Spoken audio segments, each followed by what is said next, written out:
Good morning, Knicks Nation. Today is Thursday. It is the 15th of July, 2021. We are about 14 days or 2 weeks from the NBA draft. I hope you're all COVID free today. I hope you're healthy. Your household and your family are also healthy, and all your needs as far as food, shelter, clothing, as well as health are being met. Blessings upon those that work in the healthcare field trying to save lives every day. Also, those that pick up garbage for us to keep our places clean, and those that make deliveries. Double blessings on those trying to deliver boys and girls, men and women, babies, children, teenagers, from sex slave and human trafficking operations, as well as pedophilia and child molestation, and curses upon those that participate in these disgusting acts in this industry. Finally, blessing on those that are trying to help the homeless. Almost 600,000 men, women, children, families, veterans on the streets of the United States of America without a home, and the numbers are getting worse. And millions around the world. Blessings upon those trying to help and those themselves, for theirs is the kingdom. Today, I want to discuss a prospect for the Knicks, officially, Tre Mann, from Florida, University of Florida. As well, I would like to discuss a little bit about Luca Vildoza, the Argentine guard that was signed by the Knicks earlier this summer as a free agent.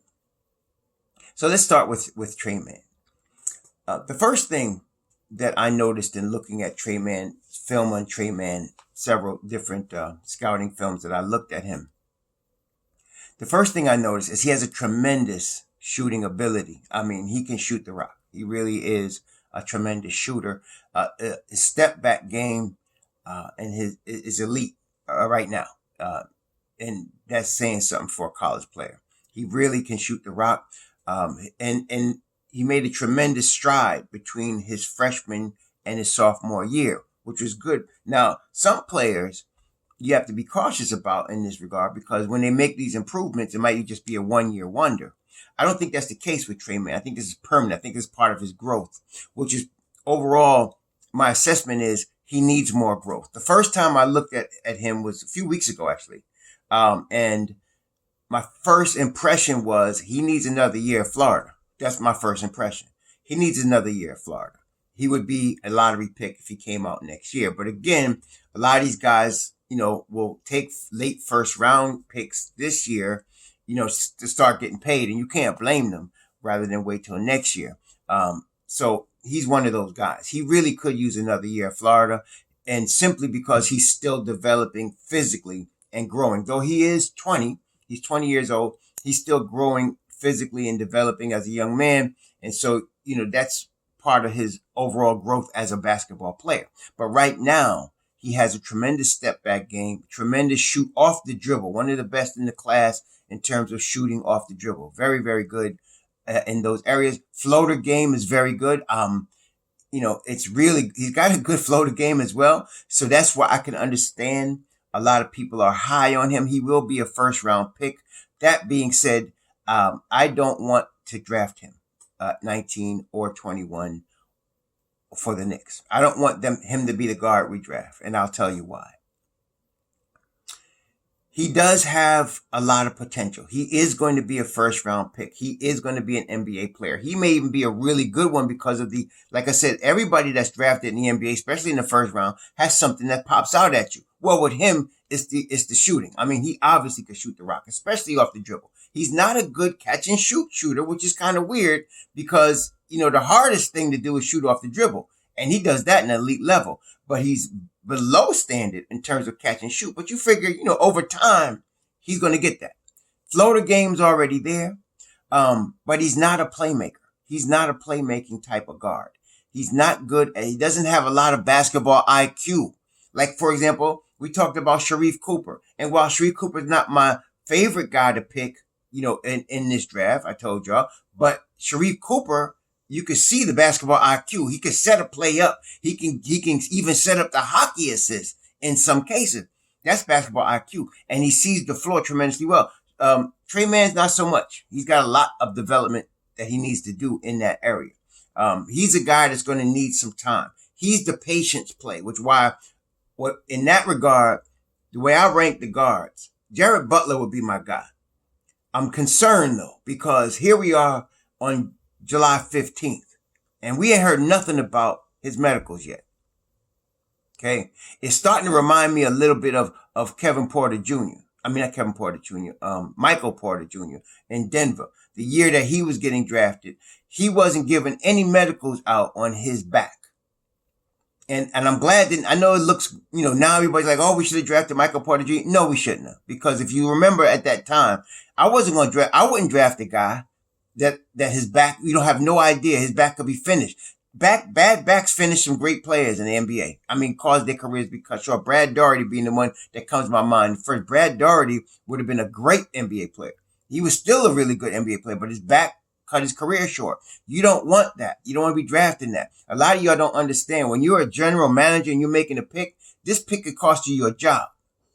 Okay? Think about it that way. You picking the kid, and if this kid is a flop, he gets hurt or whatever, that could cost you your job. You could be fired because of that. And you may not get another general manager position. So you got to be careful. There's a lot of pressure on general managers to make the right pick. So with Michael Porter Jr., he wasn't showing anybody his medicals. He did not reveal his medicals to the New York Knicks. Denver took a flyer on him late in the first round because they could. They were a stacked team. They still are. So they could take a flyer on him. And Manute Bol that year. They both came out the same year. And nobody wanted to mess with Manute Bol. I say Manute Bol, Manute's son. Nobody wanted to mess with Bol because of his foot problem. And a lot of big men have problems with their feet. And he had broken his foot. And, so people weren't sure about him. But Denver took a flyer. They took two flyers. They took one on Michael Porter Jr. and they took Bol. Okay? But you don't want to do that if you're the Knicks. We can't afford that. So, with Tre Mann, Jared Butler will be my guy, but we don't know nothing about his heart. Okay? I mean, seriously. I mean, I hope he's going to be okay. Really. For the kid's sake, I hope he's going to be in good health, and I hope he could get an NBA career. But at this point, we don't know nothing, and it's getting close to the draft. Okay? So I'm going to have to cross Jared Butler off the list. Now, after that, we were talking about players that can get in the rotation this year, and players that you'd have to develop for a couple of years. The only player that I see right now that can get in the rotation this year is Miles McBride. Okay? But Tre Mann would need development time the way Jaden Springer would need development time. So I compare Jaden Springer with Tre Mann. And Springer is just a better basketball player. He's just better and ready right now. Overall basketball player. I mean, defense, Tre Mann's defense, he tries. He definitely puts effort in. He's not as bad as like Cam Thomas, who doesn't try at all. But he tries. But he's not strong enough right now. He's just not strong enough. Okay, he's just not. So he needs time to develop his body. He needs time to develop his game as a guard, as a point guard. If he's going to be a point guard, he may end up being a shooting guard because of his really high level shooting ability. But he's not a guy I would take right now in this draft when you got a Miles McBride on the board and you're picking. I mean, Miles McBride has a 6'9" wingspan. We talked about the huge hands. Trey Murphy has a 6'5" wingspan. Tre Mann has a 6'5" wingspan, and he's not that great a defender right now. He just is not. Okay? So, Jaden Springer, on the other hand, is a really good defender. He's a solid shooter. Really good free throw shooter. Solid 3-point shooter. Didn't take as many attempts as Tre Mann. Bigger, 6'4", almost 6'5", stronger. And he's 2 years younger than Tre Mann. Jaden Springer's 18. Tre Mann is 20. Now, both of them kids, right?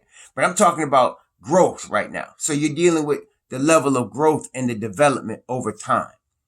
So Tre Mann, a lot of y'all going crazy for this kid, and people have us mocking him. Not with Miles McBride on the board.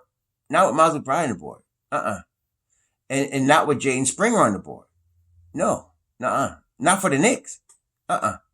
You got two guys better than him right now.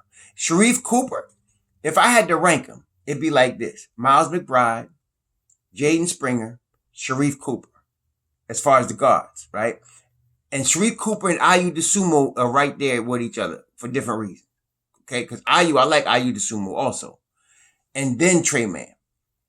Okay, and then Tre Mann. That's the way I would rank them. Okay, so if the Knicks are going to be picking at 19 and 21, now let's say they trade the 21st pick, and they got to trade their 32 with Dallas's 2023 pick to move back up and get a guard, which I think they could do.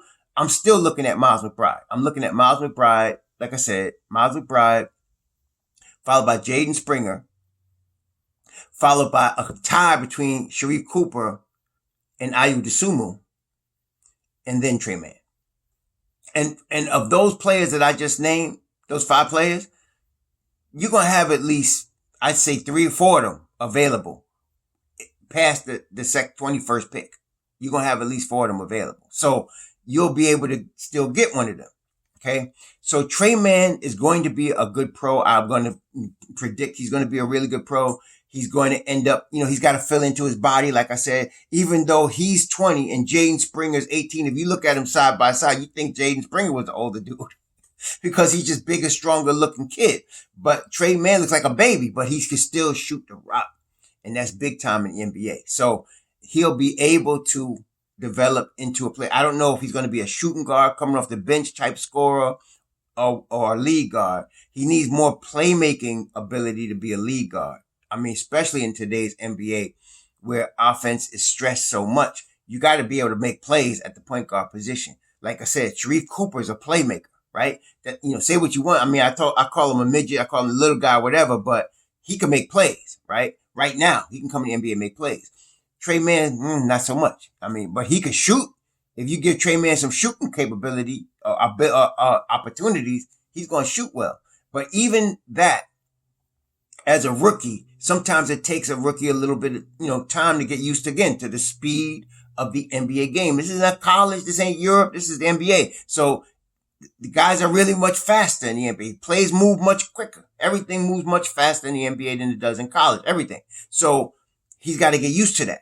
So he's going to need some time. Tre Mann gets drafted by somebody. I wouldn't be surprised if you see him getting some G League minutes because, again, he's getting drafted at the end of the first round to a playoff team. So he's not going to be seeing playing time right away. So I wouldn't be surprised if he gets some G League minutes to develop him over the course of a year or two. And then in 2 years, he's ready to play.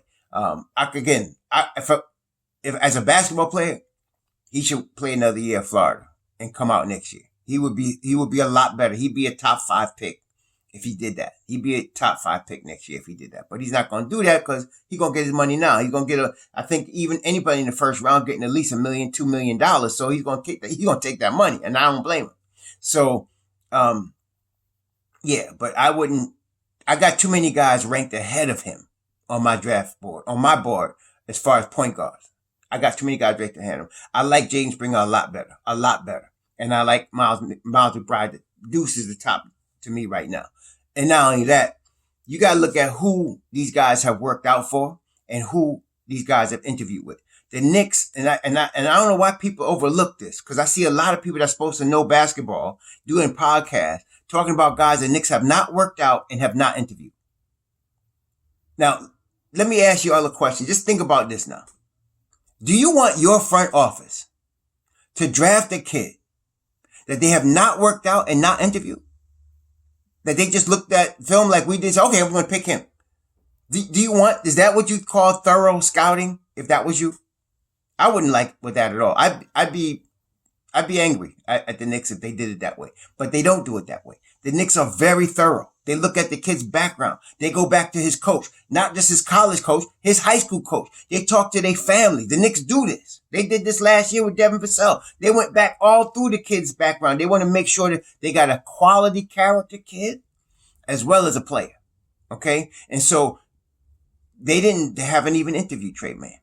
They haven't brought him in for work. And Tre Mann, I looked through it. He's been interviewed. He's worked out with 5 teams already. And he's been interviewed by more teams than that. None of them were the Knicks. Same with Sharife Cooper.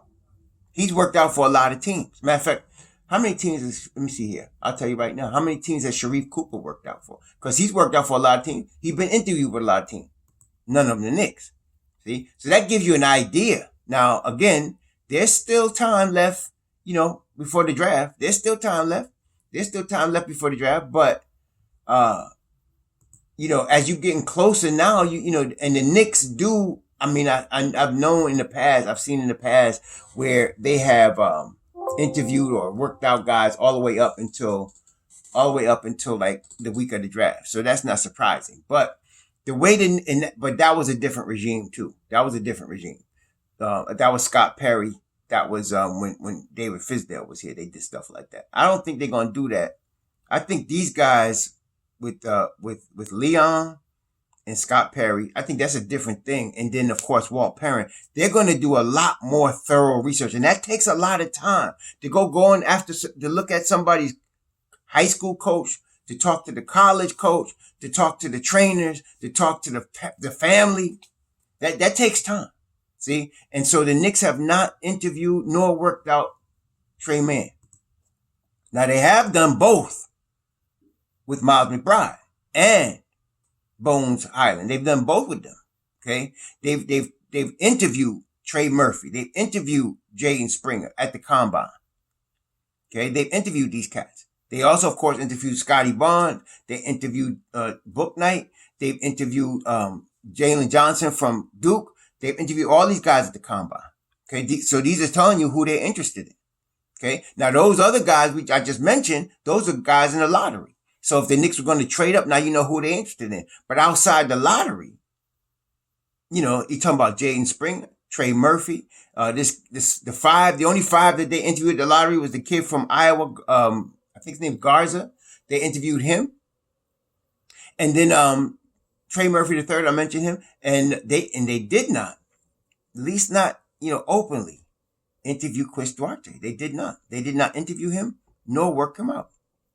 And Chris Duarte is like, I was looking at the teams that worked out the players, and he getting around like everybody's working out Chris Duarte. So the Knicks have not though. See, they didn't do it. So I'm just saying, I don't think they're not drafting somebody that they didn't work out. Yeah, Luka Garza from Iowa is the only guy that's a 5 that they have interviewed. And they interviewed him at the Combine. I mean, they worked out a number of 5s earlier, but none of those 5s that they worked out are on anybody's draft board. These are guys that they would probably be looking at as free agents that don't get drafted. But as guys that can get drafted, Luka Garza is the only one they interviewed. He's a shooter. He's a big, slow-footed dude. I guess they're hoping he's the next Joker. I mean, but he's, you can't just look at it like that. That's a little, Joker is different. And we'll talk about that another time. But Tre Mann, not a guy for the Knicks. Not a guy at 19 or 21. No, I'm sorry. He's going to get drafted. Again, I'm not saying he's a scrub. Some of y'all get carried away. I'm not trying to diss on the board. But I'm saying, if you're telling me Miles McBride is on the board, Jaden Springer is on the board, Ayu Dosunmu's on the board, and Sharif Cooper's on the board, I am not drafting Tre Mann before any of those guys. I'm not. Okay? Some other team's going to do it. I wouldn't. Okay? And again, they did not interview him nor work him out. So the likelihood is, if you're going by who they looked at, who they talked to, you're talking about Miles McBride and Jaden Springer right now, as far as point guards. You're talking about those two. Because they also worked out, and they're not worked out, but they also interviewed Jared Butler. They did interview Jared Butler. But again, are the Knicks going to draft him when we don't even know if he could play? He's got the same issue. I went and looked at it yesterday. He got the same issue as Chris Bosh. It's blood clots. That's what he's dealing with. Blood clots are the problem. Okay. You could die, of course, from a blood clot. Your heart will stop from a blood clot. And so they're trying to deal with whether, and in fact, he transferred. He was with another school before Baylor, and he transferred because Baylor let him play. See, I'm not sure if the other school, I forgot what school it was, if they were going to let him play, but Baylor let him play, and he ended up playing there. But it's a risk. So I don't know if the Knicks are going to draft him. To me, he's the clear-cut guy, as far as the guards from 19 on. Jared Butler's clear cut. If he drops to 19, you got to pick him. But again, I can't count him because he is now 2 weeks before the draft, and he has not gotten cleared yet from the NBA. He has not gotten cleared yet.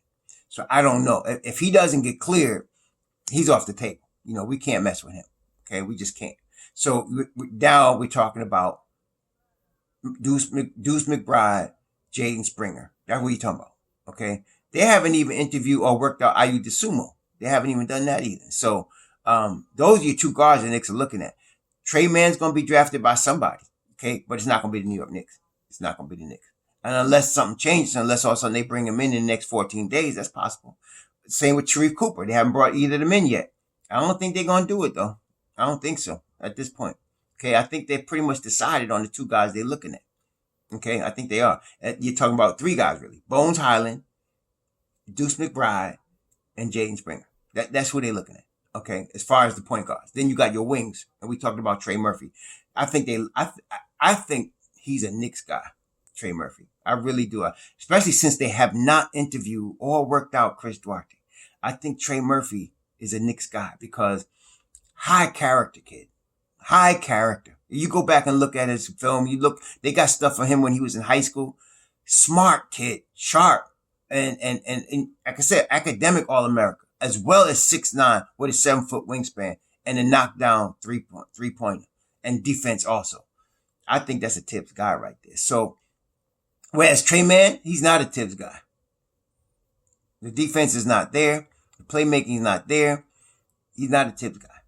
He's not. I would say Sharife Cooper is more of a Tibbs guy than because Sharife Cooper can get to the hole like Derrick Rose, like at will, and he tries on defense, and he's smart enough to pick up read stuff defensively and offensively. So I see he's more of a Tibbs guy, and I'm not even the highest on him, but they didn't interview him either. Like I said, you're looking at Miles McBride, Jaden Springer, Bones Highland.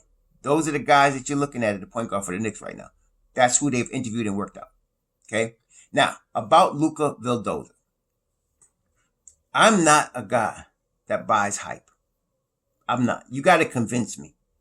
I'm not a guy that looks at a couple of highlights and sees a guy make some slick passes or a jump shot and thinks he's the deal. You got to convince me more than that. Okay?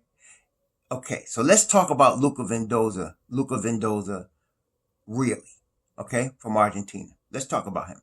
We just talked about, for example, Miles McBride, Jaden Springer, right? We talked about these two kids. Miles McBride is 20. Jaden Springer is 18. Okay? Luka Vildoza is 26. He's just coming into the NBA, and he's 26. Okay? Some people compared him to Pablo Prigioni. And you know what? I think that's a good comparison. Pablo Prigioni is a good comparison. And now, if y'all remember Pablo Prigioni, he was a solid guard, fundamentally sound. By no means is he your NBA starter. He's a guy coming off your bench. Okay? He's a backup. And so is Vildoza. So all y'all thinking he could vie for the starter. If we started with him, we ain't going to no Eastern Conference Final. No. So I wondered, because you look at the rotation, look at what we're dealing with the Knicks. See, some of y'all, you got to think about what are we dealing with here. The Knicks are going to get a point guard. They're going to get one in the open market this year. Either they're going to trade for one or they're going to sign an unrestricted or restricted free agent. And we talked about the ones that they're looking at. We know recently, of course, we talked about Colin Sexton, okay? Okay, but we're also dealing with Lonzo Ball, right? We're also dealing with that Kyle Lowry, right? We talked about that as well. So you got these three point guards, right? So they're going to get a point guard to start. The point guard's going to start. They're probably going to get a wing guy. We talked about Duncan Robinson, right? We talked about Duncan Robinson. We talked about Kelly Oubre. We talked about Norman Powell, right? So they're going to get a wing, a starting wing, and they're going to get a starting point guard. Cool. Last year, the Knicks played a 3-guard rotation. They had Elfrid Payton starting. They had Derrick Rose, and they had Emmanuel Quickley coming off the bench. They played a 3-guard rotation. So now they're telling you, it's showing they're going to go get a point guard. There's point guard one. There's one right there. Emmanuel Quickley's coming off the bench. What about Derrick Rose? Now, the media, always trying to bash the Knicks, have been pushing that Derrick Rose is somewhere worth north of 10 million, like 10, 11, 12 million a year. I like Derrick Rose, but there's no way in hell I'm paying him that kind of money. Okay? Derrick Rose is still 33 years old. He is not the starting point guard that you want to lead you in an 82-game season at this stage of his career. 5 years ago, 6 years, the last time he was on the Knicks, maybe. Yeah. But not now. Okay? He's a bench piece. He's a guy coming off of 15, 20 minutes a game. You don't want to push him that much because you need that spark off the bench. He's very good now coming off the bench. But you asking for trouble, you push him 30 minutes a game, for the 82-game season, you asking for trouble. Okay? And I think the Knicks know that. They're not stupid. So now, to me, Derrick Rose is the mid-level exception guy. So in other words, $9 million. That's the max I pay for him. And that's out of loyalty. That's because he's fit with Tibbs. That's because he's on the Knicks. Really, I would pay him less. I would pay him 7.5. That's what he got coming in. That's what he had already when he came to the Knicks. $15 million over 2 years. But okay, I would give him the $9 million mid-level exception for two seasons. Okay, that's $18 million over 2. If he gets more than that, I'm gonna let him walk. This is where Vildoza comes in. Okay, so let's assume Rose stays with the Knicks. So you got your new point guard X that we just signed. Okay, to a mega deal, whether it's Lowry, Ball, whoever you want to put in there. Okay, but it's gonna be somebody. Then you get Rose in his same position with IQ. Where the hell is Vildoza going to play? Where is he going to play?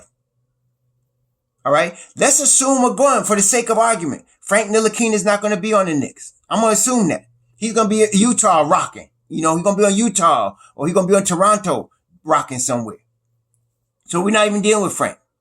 So now, where is Vildoza going to play? Tibbs plays 3-guard rotation, and he uses the whole 48 minutes on them 3. Where is Vildoza going to play? In front of who? Is he going to play in front of Lowry? You think he's going to play in front of Colin Sexton? And if we sign Derrick Rose, you think he's going to play in front of Rose? And don't even talk about IQ. So where is this cat going to play? So then I wondered, why did they sign him? Like, why did they sign him? His $13 million is not guaranteed. Each year is guaranteed after the first game of the season. So if he doesn't make it to the first game of the season, he could be cut. So all this hype, I'm wondering, like, what is all this hype about Vildoza? Like, he's going to be some deal. He's not. He's 26. He's 1 year away from his official prime. Okay? And he's just coming into the NBA, which means he's still going to have an adjustment period. Like any rookie, though he's 26. Y'all gotta be, come on, y'all. Calm down a little bit on this Vildoza thing, man. You have to think about this. So where is he going to play? Well, somebody tell me, who is he going to start in front? Whose minutes is he going to take away? Is he taking away IQ's minutes? Y'all want that? You want him in front of Derrick Rose? And come on, don't even tell me he's starting. Over who? Come on, y'all. Let's be real. Okay? This cat is not Stephen Curry. He's not Kyrie Irving. He's not Colin Sexton. Come on. So I thought to myself, why did they sign this guy? Then I realized yesterday, because it was bothering me. I'm nucky like that. I think about the Knicks a lot, and I think about what we could be doing to get better. Y'all right. I wish they would hire me as a scout or something, because I'm always thinking about how they could get better. I'm always thinking about that. And so if I'm not thinking about Bible, I'm thinking about how can the Knicks get better? It's sad, I know. But I was wondering, why did they sign him? I wondered when they first did it. I said, why did they sign this guy? Then I realized if Derrick Rose was to get an offer from the Lakers, or somebody, I don't know how the Lakers would do it. I mean, they have to do a sign and trade because they ain't got no money unless they could do the mid-level exception, and we could offer him that. So I don't know what they do. But if some team X, whoever, said, listen, Derrick, we're going to give you $12 million a year for 3 years. We're going to lock you down for 36 million. If some team did that, then he's gone, right?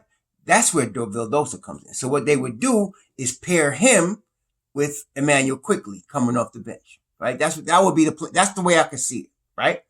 And even then, let me just be real. Let's continue to be real here.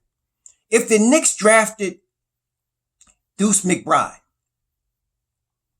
it's just my opinion, but Deuce McBride is already better than Vildoza right now. And I'm telling you, Tom Thibodeau don't start no rookie point guards. Deuce McBride is already better than him on both ends of the floor. Catch and shoot, off the dribble, defense. Vildoza's, I'm not saying Vildoza's a scrub, okay? I'm not saying that. But I'm trying to tell you. So if you telling me that Derrick Rose is going to walk, okay? Which I'm not sure about that, but let's say he was. If Derrick Rose was going to walk, and I think that's why they got Vildoza. And now you got a Vildoza there. I'm going to tell you something. It's not guaranteed he's going to come off the bench with IQ. Especially when they get into the training camp and the summer league.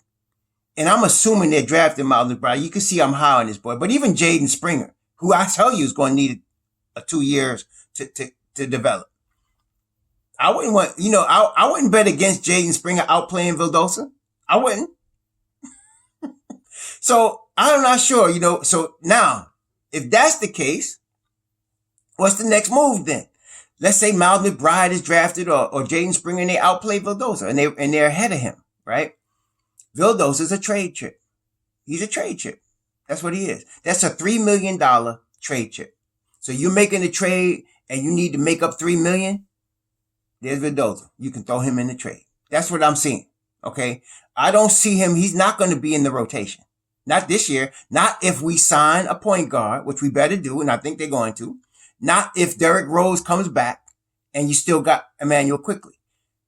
Vildoza's he's not going to play. He's not. And then you drafting a point guard for the future? Who are you going to play in front of? I don't get it. But anyway, that's my take on the Vildoza situation. So let's review. So Tre Mann's good. Tremendous shooter. Offensive force. Going to be a good pro. Not for us this year. Okay?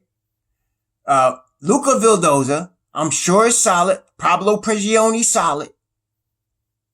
I don't know where he's going to play. Because he's not playing in front of Sexton, if we got Sexton. He's not playing in front of Ball, if we got Ball. He's not playing in front of Kyle Lowry, if we get Kyle Lowry. So, no. And then, we're talking about a wing. Talk about Norman Powell. You going to play Luka Vildoza in front of Norman Powell? Be serious. Duncan Robinson? Kelly Oubre? Be serious now. Come on. Stop it. Okay? So I don't know where the cat's going to play. Tell me, where you think he's going to play at? Who you play? And you better tell me who he playing in front of. Is it IQ? Is it Derrick Rose? Or is it Kyle Lowry? Who is he playing in front of to get minutes? You know how Tibbs rolls. There ain't no more minutes left from them three guys. Ain't no more minutes. Okay? So where is he going to play? I don't know. Y'all let me know. Anyway, be safe out there. It's Thursday. One more day until the end of the week. Take care of yourselves. Shalom.